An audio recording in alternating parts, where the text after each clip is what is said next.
fellow crocheters, it's Janet with Barb's Daughter Designs on Etsy and crochetpatternsforbeginners.com.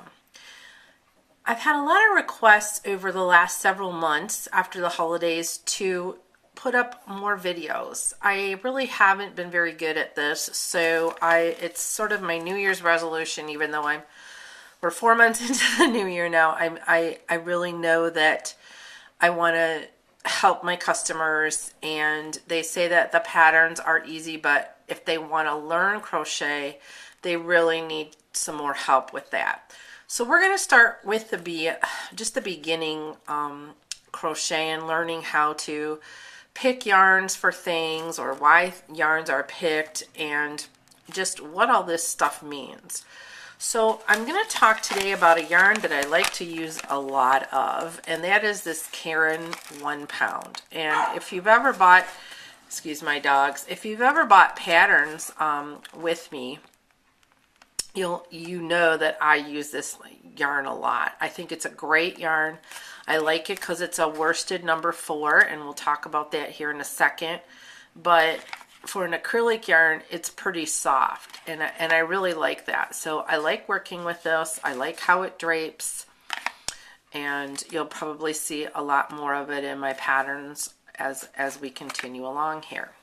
Okay, so this is the type of yarn that we're going to talk about today, but I wanted to show you how to pick a yarn and read symbols. Okay, up here, this is obviously this is how you pay for it, and then it tells you the color here, which is soft gray mix, and then it's some different languages there. It's also got a dye lot here, and that is important. Let's talk about that for just a second. When you're doing a project that requires you purchase more than one skein of yarn, and your pattern will tell you that, based on either how many skeins you should purchase or yardage, whichever, however the pattern's written. Most of our patterns are written in both ways. Even though it might be a smaller pattern and you might need less of yards-wise of some yarn, we're still going to tell you to buy a whole skein because we want you to have enough, and maybe there's some left over, and then other projects will tell you specifically this is how many yards you need, so adjust accordingly. But you want to make sure that if you're doing a pattern where you need more than one skein, that you have the same dye lot. Otherwise, you could end up with something that just doesn't look right. The dye lots are usually pretty close, and sometimes their differences are undetectable to a person that's just passing by or just looking at it. But then when you get it home and it's together, it could be off. And after all that work, you certainly don't want to, risk that kind of a problem. So make sure that it's the same dye lot if you need more than one color. All right, well, let's talk about this number right here. This is a medium number 4. This is just a worsted weight yarn. Worsted means it's twist together, and it's a medium, so it's not bulky, but it's not fine. So it's just right in the middle. This is the majority of projects that most people do nowadays. It would be a number 4. The next piece of information that's really good to know is the knitting needles, and this tells you that they recommend a US number 8, and on a knitting needle the number is on the top of the knitting needle, not the pointed part but the other end. Also too, if you're a knitter and you have a gauge, you can also check your needle. If it's a circular needle, those don't have numbers on them. So you can just run it through the gauge and check it, like a little gauge measurer. It's a piece of plastic, most of them that they are. And if you're a knitter, you know what I'm talking about. I'm just mostly sticking with crochet here on this particular video. So, but this tells you right here, which is really cool. This is a 4x4 inch gauge swatch with using this yarn and an excuse me, we're not crocheting, we're knitting here, a number 8 needle. And this tells you that it is 16 stitches. So that is 4 stitches an inch. So that gives you an idea. over here, the next one is for the crochet hook, and you can see the symbol, so there's no confusion there. And for a 4x4 gauge swatch, it's 12 single crochet with an H hook or an 8mm hook for those of you not in the United States.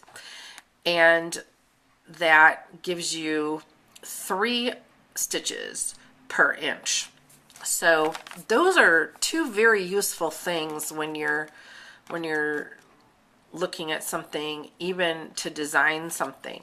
Now, I personally would never use an H hook with this yarn.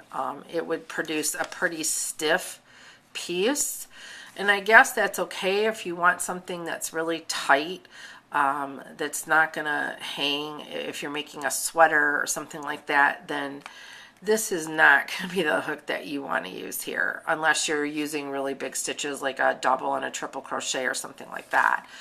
But for this particular piece, if you're making something for yourself, then I would suggest a K hook. That would be, to me, that makes more sense than this, and that's a 6.5mm. So either one way or another, but this is the recommended amount. You can see that it's 12 single crochet per 4 inches. And obviously if you change the hook, then that's going to change too. So it's important to make a 4x4 gauge swatch just to double check it if you're not following a pattern and wanting to create something for yourself. And lastly, on this particular row, we have care and washing instructions. And you can look this up under laundry care labels, but this tells you that it's washed on a lower temperature and it's a tumble dry. And no bleach, no ironing, so that's pretty much a given on an acrylic or any type of yarn. You can't really bleach it. And again, it tells you right here, machine washable and dryable. It's 100% acrylic. The net weight of this particular skein is 16 ounces. Or a pound, or 453 grams. And then looking further on, this is what's also very important. It's approximately 812 yards, or 742 meters. So there you go. That's how to read a yarn skein sleeve. All the information that you need is right there. Happy crocheting!